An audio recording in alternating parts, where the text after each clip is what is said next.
Hey there, I am coming to you from the floor of my lounge room on my webcam. Hope you don't mind the quality, the audio quality especially. I can't use this one because it's just not going to work.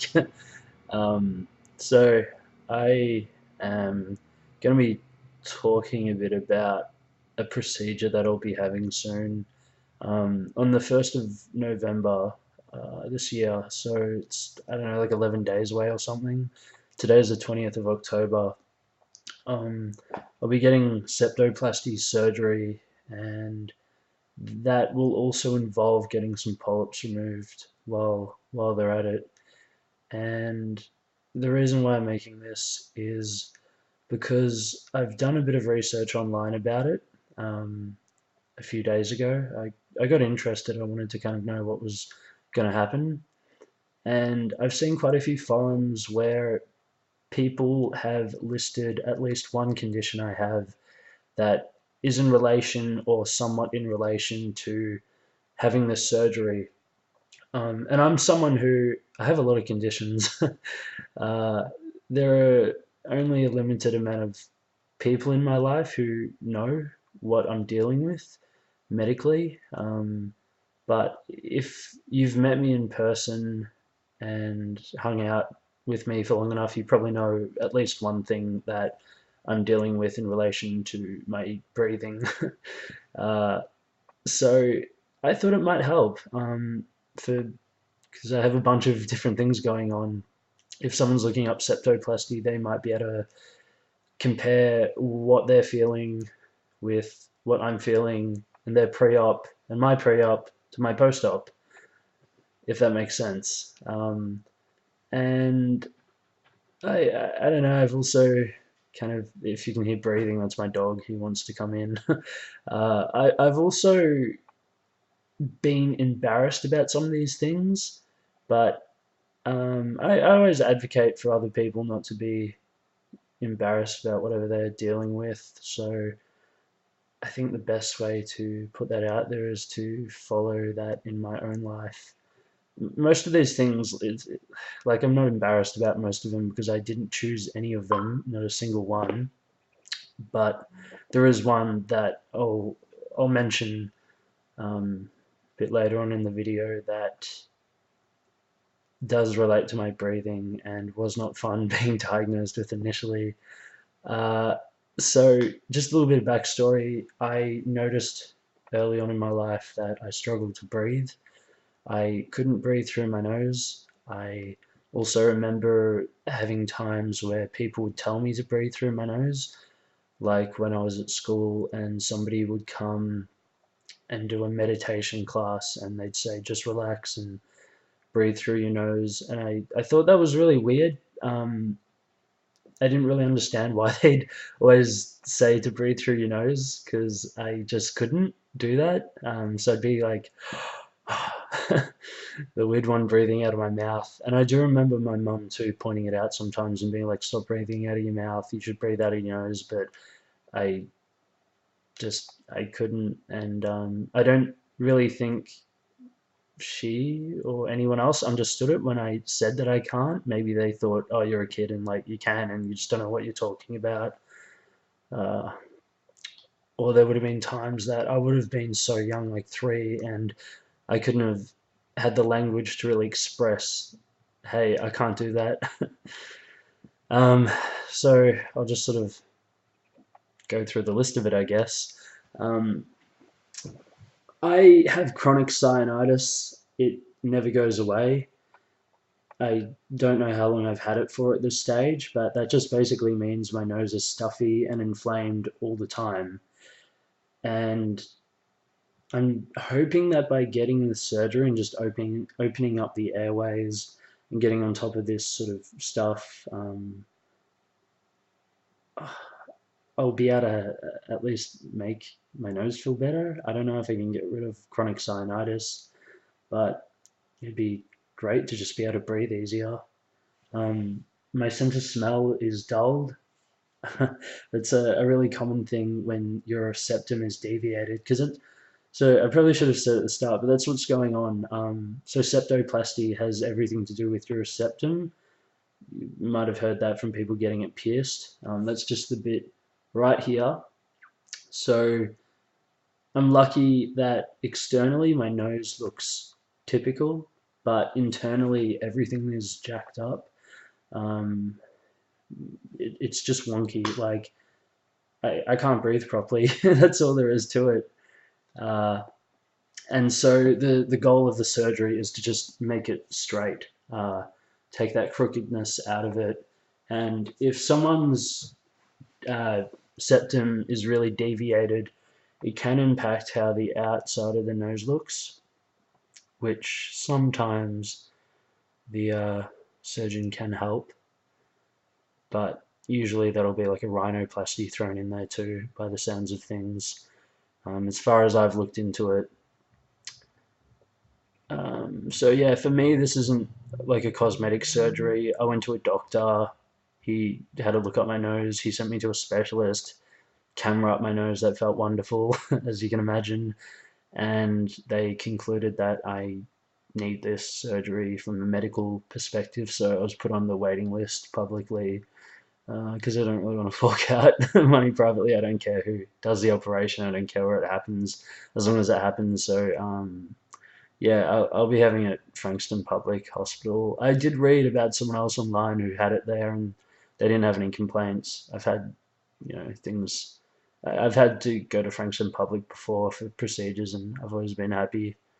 Never really had a problem myself there. So yeah, dulled sense of smell. Uh, that can also link into taste.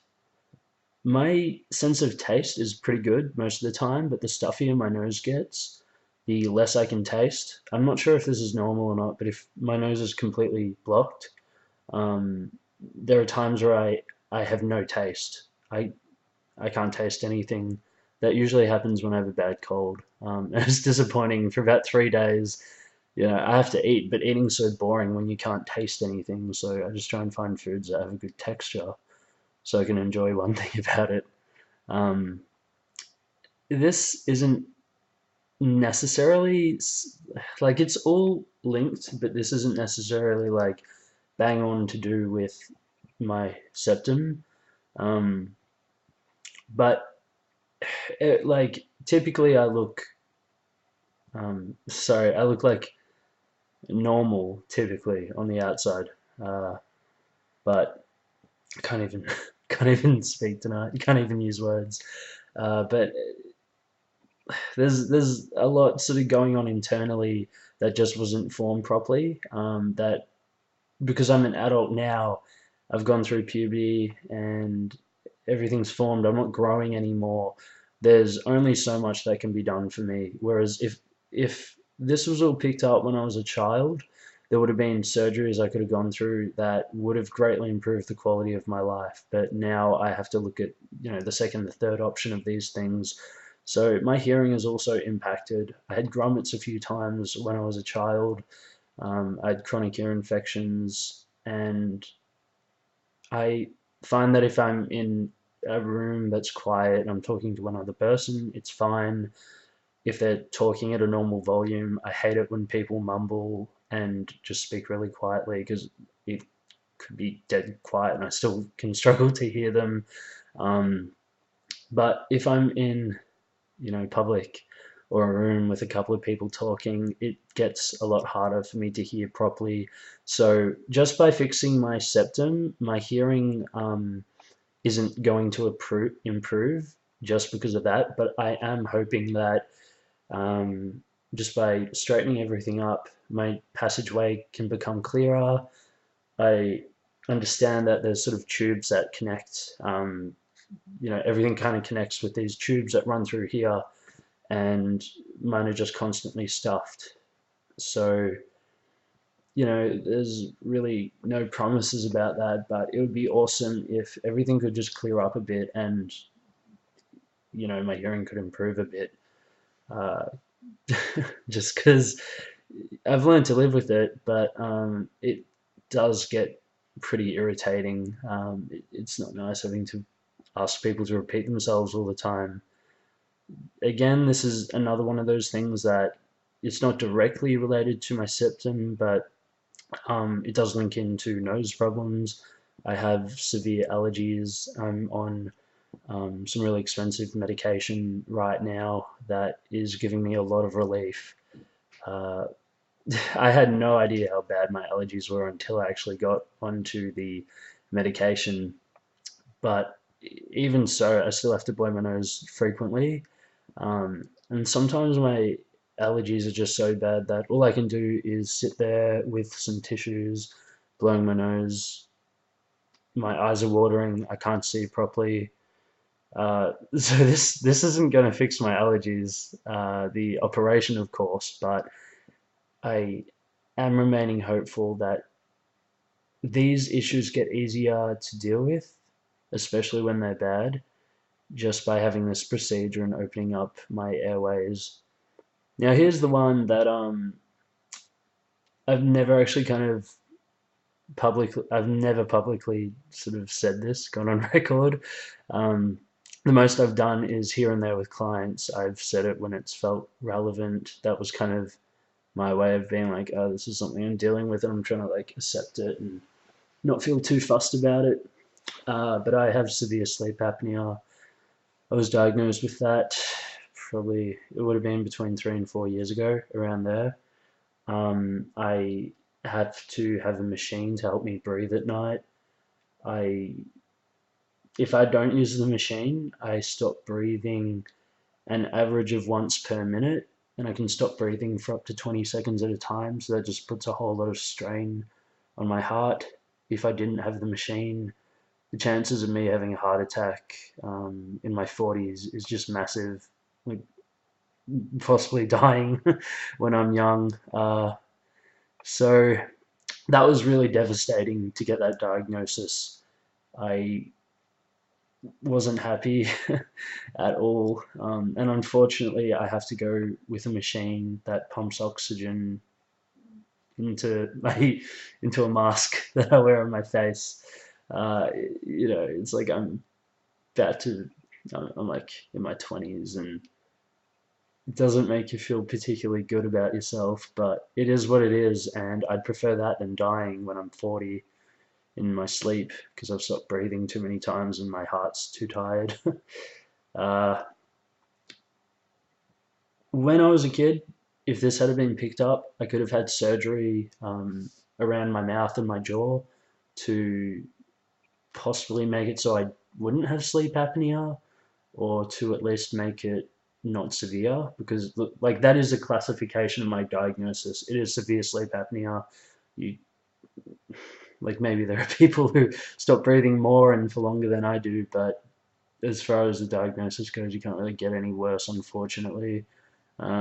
So fucked over for this lifetime is what it is, though. So I've accepted that I'm just going to be using machine for the rest of my life, which feels it's great news to drop when you're dating. Trust me, the ladies love it.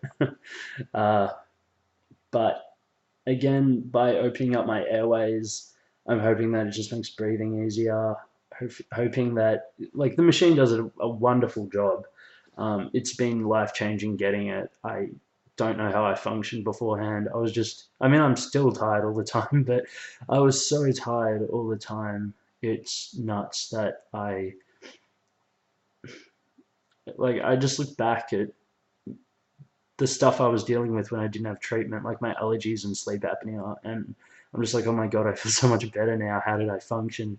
And based on what I'm reading online, I kind of think that's maybe how I'll feel after this septoplasty. The reviews are great on it. There's a 5% chance it won't do anything for me. That's a very low chance. Um, I guess I'm trying not to get too wildly excited because I'll just feel like shit after the operation, as you do, and there'll be a healing stage that I'll need to get over and then kind of adjust to the changes. But people are saying that their athletic performance improves so much because they can actually inhale oxygen properly, and the capacity of which they're breathing has just improved tremendously. And like I can't even fathom that, just because with my allergies, I my breathing was just absolute garbage. And then I got on this treatment, And within I don't know, maybe 3 months or so, I kind of went, oh my God, I'm blowing my nose less and I can actually breathe properly. I mean, this is properly to me, like you got to sort of consider my standards of breathing. That's My nose is stuffy right now. It pretty much always is, but um, for most of my life, I just couldn't breathe out of my nose. My nose was just blocked both sides. Now, most of the time, one side is unblocked and the other side's totally blocked. I have had a couple of times in my life, like maybe 4 times or so, where both sides have been unblocked for maybe like 10 to 60 seconds at a time. And that's been really crazy when that's happened. I'm just like, oh my God, wow, I can breathe out of both sides of my nose. I don't know, maybe, I don't know how many people can breathe out of both sides of the nose, if that's like the norm or if only half of the people can or what. But for the one nostril, most of the time it's my left nostril that I can breathe out of. But even then, it's like the capacity of how much oxygen I can take in. Sometimes it's just better to breathe out of my mouth because I can actually breathe more oxygen in at once. Anyway, this has been a pretty long video now. I'll chuck up some footage after the operation is done and talk a bit about it, and hopefully it's all good.